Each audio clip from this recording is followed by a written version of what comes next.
నేను యోగితా రాణా గారికి ఆదేశాలు ఇస్తున్నా, ఒక కమిటీ వేయండి, engineers committee.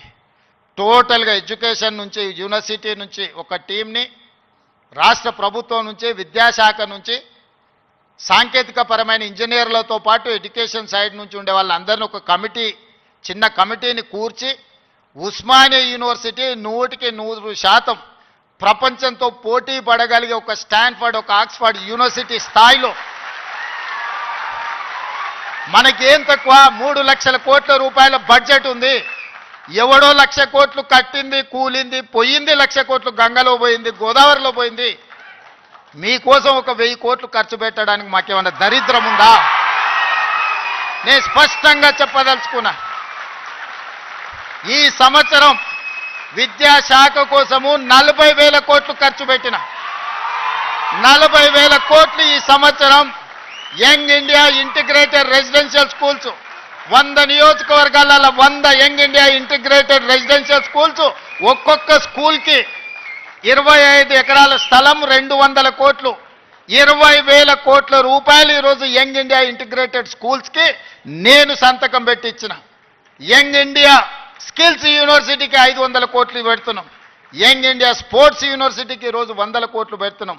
Young India pulleys స్కూల్స్కి ఈరోజు మనం 100-200 కోట్లు ఖర్చు పెడుతున్నాం. నేను అడుగుతున్న మిత్రులారా, ఈ ఉస్మానియా యూనివర్సిటీకి ఏమి ఇచ్చినా తక్కువే, ఎంత ఇచ్చినా తక్కువే. ఇది చరిత్ర కాలగర్భంలో కలవద్దు. ఇది చరిత్రకు ఎప్పుడు నిటారుగా నిలబడ్డ సజీవ సాక్షిగా ఉండాలి ఉస్మానియా యూనివర్సిటీ. ఏం కావాలనో అడగండి, అడగకపోతే మీ పేదరికమే, అడగకపోతే మీదే పేదరికం. అది నా తప్పు కాదు, అది మీ తప్పు, మీ పేదరికం తప్పు. మీ ఆలోచనల్ని సవరించుకొని, అంచనాలను వేసుకొని ఏమేం కావాలనో చెప్పండి, అన్నిటిని ఇచ్చే బాధ్యత నాది. దీన్ని ఒక అద్భుతమైన యూనివర్సిటీగా, ఈ యూనివర్సిటీ లేకపోతే తెలంగాణకు చరిత్రనే లేదు. తెలంగాణ చరిత్రను నిక్షిప్తం చేసే యూనివర్సిటీ ఉస్మానియా యూనివర్సిటీ. తెలంగాణ పదానికే ప్రత్యామ్నాయం ఉస్మానియా యూనివర్సిటీ. అలాంటి తెలంగాణకు ప్రత్యామ్నాయమైన ఉస్మానియా యూనివర్సిటీ, సిద్ధాంతాలకు వేదికైన ఉస్మానియా యూనివర్సిటీ, ఓ గద్దరన్నను, ఓ జార్జి రెడ్డిని ఇచ్చిన ఉస్మానియా యూనివర్సిటీ, ఓ జైపాల్ రెడ్డిని, ఓ పివి నరసింహారావుని ఇచ్చిన ఉస్మానియా యూనివర్సిటీని తెలంగాణ రాష్ట్ర సాధనలో ముందు భాగాన నిలబడి తెలంగాణ సాధించిన ఉస్మానియా యూనివర్సిటీని ఇలా గాలికి వదిలేయడం బాధ్యతను ఒకసారి ఆలోచన చేయండి. అందుకే మిత్రులారా, ఏమైనా అంచనా వేసుకోండి, ఏమేం కావాలనో నాకు చెప్పండి. మళ్ళీ నేను వస్తా. ఠాగూర్ ఆడిటోరియం కాదు, ఠాగూర్ ఆడిటోరియం కాదు. మా వీసీ గారికి, మా పోలీస్ సిబ్బందికి చెప్తున్నా, ఆ ఎల్ల నేను వచ్చిన రోజు క్యాంపస్ లోపల ఒక్క పోలీసు కూడా పెట్టకండి. ఏ విద్యార్థులు ఏ నిరసన అయినా తెలపనియండి, నిరసన తెలిపే స్వేచ్ఛ కూడా వాళ్ళకి ఇద్దాం. ఆర్ట్స్ కాలేజ్ ముందు మీటింగ్ పెడతా, మీకు కావలసిన 100 కోట్ల నిధులు ఇస్తా. మళ్ళీ మీటింగ్ ఆర్ట్స్ కాలేజ్ దగ్గరనే, అక్కడ ఇక్కడ కాదు.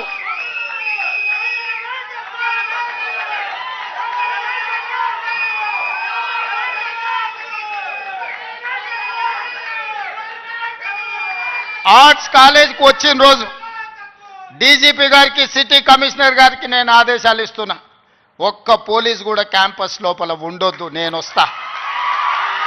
ఎవరు వీళ్ళు?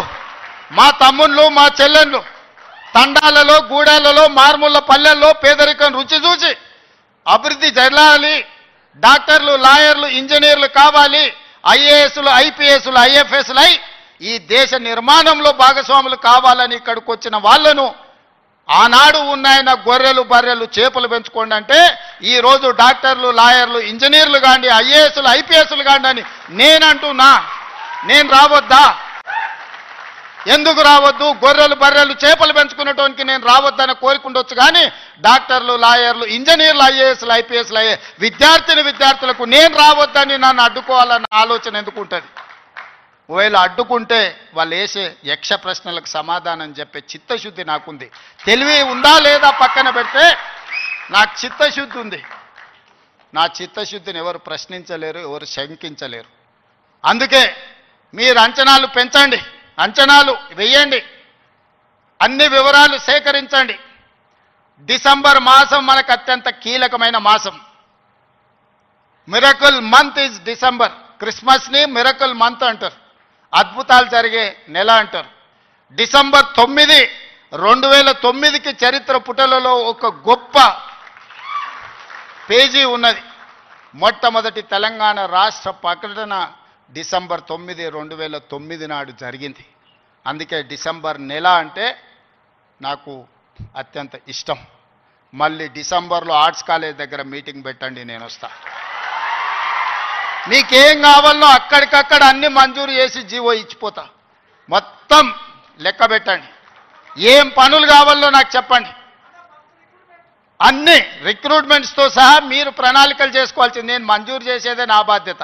పబ్లిక్ సర్వీస్ కమిషను ఆనాడు గ్రూప్ 1 పరీక్షా పత్రాలు జిరాక్స్ సెంటర్లలో పల్లి బఠానీల కింద అమ్ముకుంటే పబ్లిక్ సర్వీస్ కమిషన్ని ప్రక్షాళన చేసి కొత్తగా నియమించి పరీక్షలు నిర్వహించి దాదాపుగా 85% ఎస్సీ, ఎస్టీ, బీసీ మైనారిటీలు ఈరోజు సెలెక్ట్ అయ్యే పరిస్థితి ఉంటే కొంతమంది అడ్డుకోవాలని కోర్టుకెళ్ళి స్టే తీసుకొచ్చి సంవత్సరాల కొద్దీ 2011లో పబ్లిక్ సర్వీస్ కమిషన్ గ్రూప్ 1 పరీక్షలు జరిగితే 2025 వరకు మళ్ళీ పరీక్షలు జరగలేదు.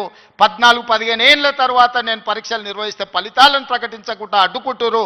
విద్యార్థులారా మీరు ఆలోచన చేయండి. 60,000 ప్రభుత్వ ఉద్యోగాలు ఒక్కొక్కరి తలలు లెక్కబెట్టి ఎల్పీ స్టేడియంలోనే వాళ్ళ కుటుంబాలు వాళ్ళ తల్లిదండ్రులను పిలిచి నియామక పత్రాలు అందించి 60,000 ప్రభుత్వ ఉద్యోగ ఖాళీలను మొదటి సంవత్సరంలోనే భర్తీ చేసిన. విద్యను పెంచాలి, విద్యను పంచాలి అని 11,000 మంది టీచర్లను 55 రోజుల్లో నోటిఫికేషన్ వేయడమే కాదు, రిక్రూట్ చేసి నియామక పత్రాలు అందించిన తెలంగాణ రాష్ట్రంలో కొన్ని కారణాల వల్ల ఎస్సీ కేటగరైజేషన్ ఇతర అంశాల వల్ల రిక్రూట్మెంట్ను వాయిదా పెట్టినా ఈరోజు ఆ సమస్యను పరిష్కరించుకొని దాదాపుగా ఇంకో 40,000 ఉద్యోగాలను రాబోయే 6 నెలల నియామకాలు చేపట్టి 2.5 సంవత్సరాలు పూర్తి చేసుకునే లోపల 1,00,000 ఉద్యోగాలు భర్తీ చేయాలి ప్రభుత్వంలో అని ప్రయత్నం చేస్తున్నా.